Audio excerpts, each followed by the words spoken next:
Sholat, bukan somat. Sholat. Mudah-mudahan anak-anak gadis yang rajin sholat subuh ini mendapatkan suami yang rajin pula sholat subuh.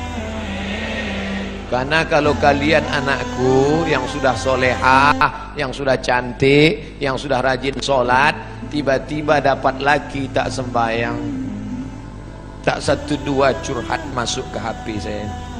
Ustadz, dulu saya sangka nikah sama dia bahagia, ternyata Pak Ustadz, cuman rasanya bu macam tidur sama babi hutan, tak sembahyang.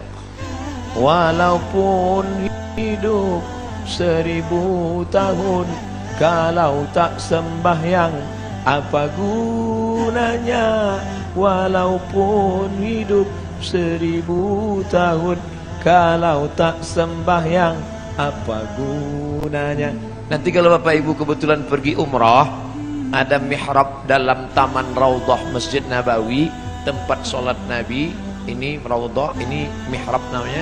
Di sebelah kiri ada tertulis As-salatu imaduddin, sholat tiang agama. Kenapa atap masjid kita kokoh? Karena ada tiang. Kalau tak ada tiang, hancur. Puasa melayang, zakat terbang, haji hilang, karena tak ada tiang. Tiang dari segala amal adalah sholat. Dan sholat waktunya tak boleh digeser. As-salatu ala waktiha. Apa kata panitia tadi malam? Ustadz Somad, jam 4 kami tunggu di pintu. Maka jam 4 kurang 5 saya sudah siap di ruang tamu. Tak boleh. Saya tahu ini orang-orang Pertamina ini disiplin. Kalau sampai meleset sedikit ditinggalkannya kita. Maka saya tunggu tepat. Tapi saya tak bertanya, karena di Pekanbaru sholat subuh jam 5. Ini kok cepat betul? Saya tak tanya. Saya jarang saya nanya-nanya. Masa LCMA nanya? Yalah Pak, pokoknya siap-siap. Sedangkan janji sama Allah tak boleh digeser, apalagi sama manusia tak kita geser, apalagi sama Allah. Ini sekarang banyak yang geser janji sama Allah. Palembang sholat subuh jam 4 lewat sedikit, dibuatnya sholat subuh jam 8. Bangun jam 8, tutup pintu, rapatkan gorden, matikan lampu. Sholli fardhu subhi. Allah. Datang maknya buka pintu menengok. Alhamdulillah, anakku sejak ikut ngaji sama Habib Mahdi ini, sholat duhanya pun pakai kunut. Allahumma hdina fi man hadait. Hebat. Ustadz Somad boleh nanya Ustadz? Boleh. Ustadz kan biasanya jawab pertanyaan pakai 4 mazhab. Menurut Hanafi, menurut Maliki, menurut Syafi'i, menurut Hambali. Kira-kira sholat duha pakai kunut itu mazhab apa ya Pak Ustadz? Mazhab kesiangan. Janganlah sholat itu digeser waktunya. Sudah tepat. Inna salata kanat 'alal mu'minina kitabam mauquta. Sudah waktunya tepat, jangan digeser-geser. Pokoknya datang sholat berjamaah. Allahu Akbar, Allahu Akbar. On time, datang. Sab'atun yuzilluhumullah. Ada 7 golongan yang akan mendapatkan naungan Allah. Yauma la zilla illa zilluh. Hari itu tak ada atap, hari itu tak ada terpal, hari itu tak ada tenda, hari itu tak ada naungan. Tapi dia mendapatkan naungan di padang mahsyar. Siapa dia? Rajulun qalbuhu mu'allaqun fil masajid. Anak-anak muda yang hatinya tergantung di masjid. Mudah-mudahan anak-anak muda di Pertamina inilah insyaallah. Kenapa Ustaz sebut anak muda? Kenapa tidak orang tua? Kalau orang tua ke masjid memang udah wajar. Kapan lagi? Udah diintai-intai malaikat maut. Tapi anak muda yang mestinya subuh ini molor tidur, tapi datang berjamaah. Padahal tadi malam sudah tablik akbar, subuh tetap on time datang. Inilah anak muda yang dikatakan Allah dalam Al-Quran, innahum fityatun amanu bi rabbihim wazidnahum huda. Mereka sekelompok anak muda yang beriman kepada Allah, ditambah Allah hidayah mereka. Mereka adalah Ashabul Kahfi. Oh, kalau gitu kami komunitas anak muda ini buat kelompok lah Pak Ustaz. Ya, apa nama kelompoknya? Kelompok komunitas anak muda Ashabul Kahfi. Apa programnya? Tidur aja. Mereka ditidurkan Allah karena dikejar oleh raja yang zalim, sampai akhirnya mereka tiba-tiba terbangun. Wal yatalattaf wala yush'iranna bikum ahada. Hai anak muda yang bangun, tolong kau pergi ke pasar beli makanan, tapi jangan gerasak gerusuk, tenang-tenang supaya orang tak tahu. Diam-diam mereka beli makanan, penjual makanan mengambil duit, begitu orang ditengok, rupanya duit itu sudah expired, tak laku. Kenapa? Salah sami'ati wasdadu tis'a. Mereka tertidur di dalam gua 309 tahun. Bayangkan ada anak muda datang ke Palembang mau beli makanan, beli tekwan, tiba-tiba ditengok duitnya tahun 1700, zaman Syekh Abdul Somad Al-Falembani. Tentang nama sama itu yang disebut.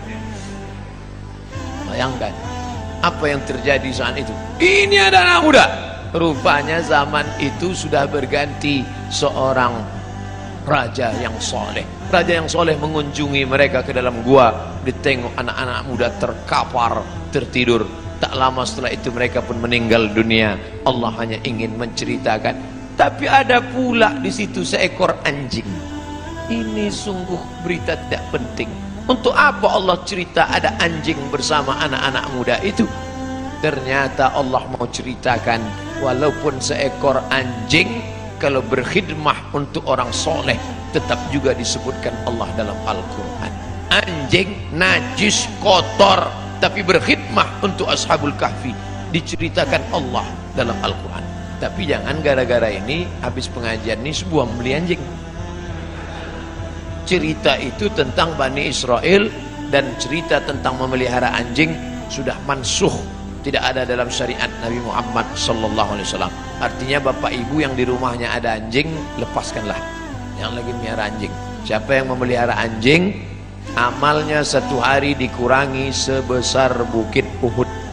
Bukit Uhud itu panjangnya 7 km. Amal dia sehari sebesar bisul. Jadi tiap hari amalnya min. Siapa yang di rumahnya ada anjing, malaikat tidak masuk. Yang tak masuk itu malaikat rahmat, malaikat maut tetap.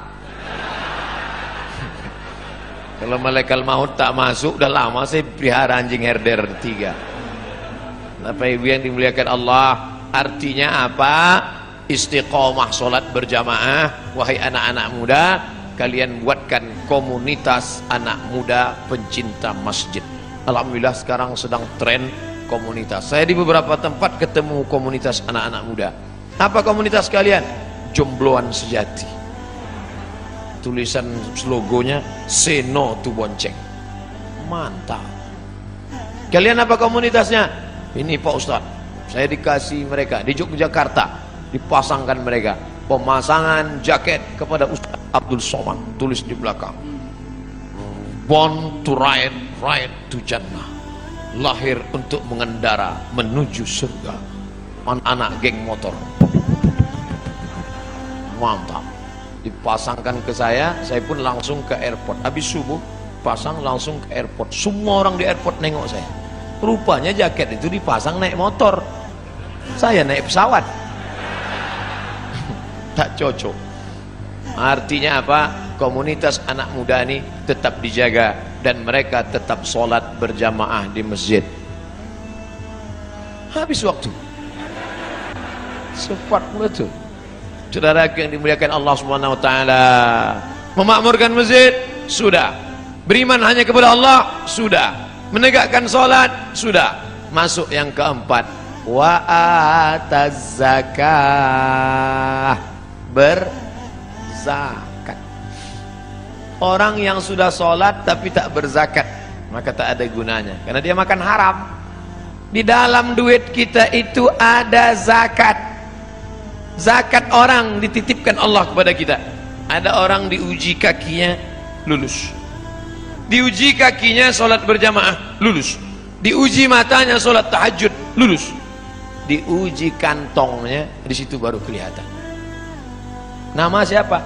Pelit bin bakhil bin medit bin kedekut. Ini orang na'udzubillah. Oleh sebab itu maka keluarkanlah zakat. Bapak sudah bayar zakat? Tiap tahun saya bayar zakat Pak Ustaz. Berapa? 2,5 kilo. Itu zakat fitrah. Zakat pendapatan 2,5%. 85 gram emas murni. Berapa itu sekarang Pak Ustadz? 85 gram kali 500.000 1 gram, 42.500.000. Siapa yang mempunyai pendapatan 42.500.000 sudah kena zakat 2,5%. Kalau profesi kami sebagai pegawai Pertamina ini gimana Pak Ustadz? 42.500.000 setahun, bagilah 12 bulan. 12 bulannya berapa itu? 42.500.000 bagi 12, 3,6. Jadi yang berpendapatan 3,6 juta, 3.600.000 itu udah kena menurut Basnas, amil zakat nasional yang sudah disepakati ijma' antara ulama-ulama Basnas se-Indonesia, 3,6. Saya tidak sebut gaji karena ada orang gajinya 2 juta, pendapatannya 20 juta. Ada uang tunjang, uang sipak, uang sundul, uang sikut, duit-duit apa. Jadi di total semua, total. Pak Ustadz, saya sebulan dapat 5 juta. Mudah cara ngitungnya. 1.025.000. 5 juta berarti 125.000. Saya 10 juta Pak Ustadz, 250.000. Saya sebulan dapat saya 100 juta Pak Ustadz, 2,5 juta. Mudah-mudahan Bapak Ibu punya duit 100 juta. Dari bunyi aminnya banyak yang tak yakin Pak. Masalah duit ini kita tak bisa ngelihat orang, tak bisa dinilai duit dari wajah orang. Ada hitam, jelek, pesek, pendek. Tapi buka dompet 100 juta. Ada ganteng putih, tengok dompet 2.000 perak. Mudah-mudahan semuanya dapat 100 juta. 100 juta zakatnya berarti 2,5 juta. Memang kalau udah cerita zakat ini banyak lupa. Tak ingat saya Ustaz. 2,5 juta. Saya tak tahu entah siapa yang punya 100 juta, entah siapa yang tidak, saya tak tahu. Dan Bapak petugas Basma, Badan Amil Zakat Pertamina, itu tidak tahu siapa yang punya duit. Tapi ada dia yang tahu. La ta'khuzuhu sinatun. Dia tak mengantuk, tak tidak tidur. Tak mau berzakat, simpan, simpan. Tak ada angin, tak ada hujan, tiba-tiba lutut sakit. Dibawa ke tempat kusuk, makin sakit. Dicucuk pakai jarum-jarum itu akupunktur, sakit. Tak mempan jarum, cucuk paku payung, makin sakit. Akhirnya dibawalah ke Singapura. Sampai di Singapura datanglah dokter Cina membawa martil kecil aja. Dipukulnya lutut. Ayah, lapuklah lama pakai. Rupanya tempurung kelapa yang di lutut nih lapuk. Jadi gimana dok? Tenang, kita sudah import lutut dari Tiongkok. Berapa harganya? Sebelah kanan 40, sebelah kiri 40, ongkos pasang 20, pas 100. Itu namanya duit hantu dimakan setan. Silakanlah. Yang tak mau bayar zakat tak apa-apa, silakan. Tapi awas. Gimana? Udah ada terasa? Nah, kalau udah ada bayar. Nanti habis nih jumpai Badan Amil Zakat Pertamina, serahkan, bayarkan. Jangan lupa subscribe, like, and share.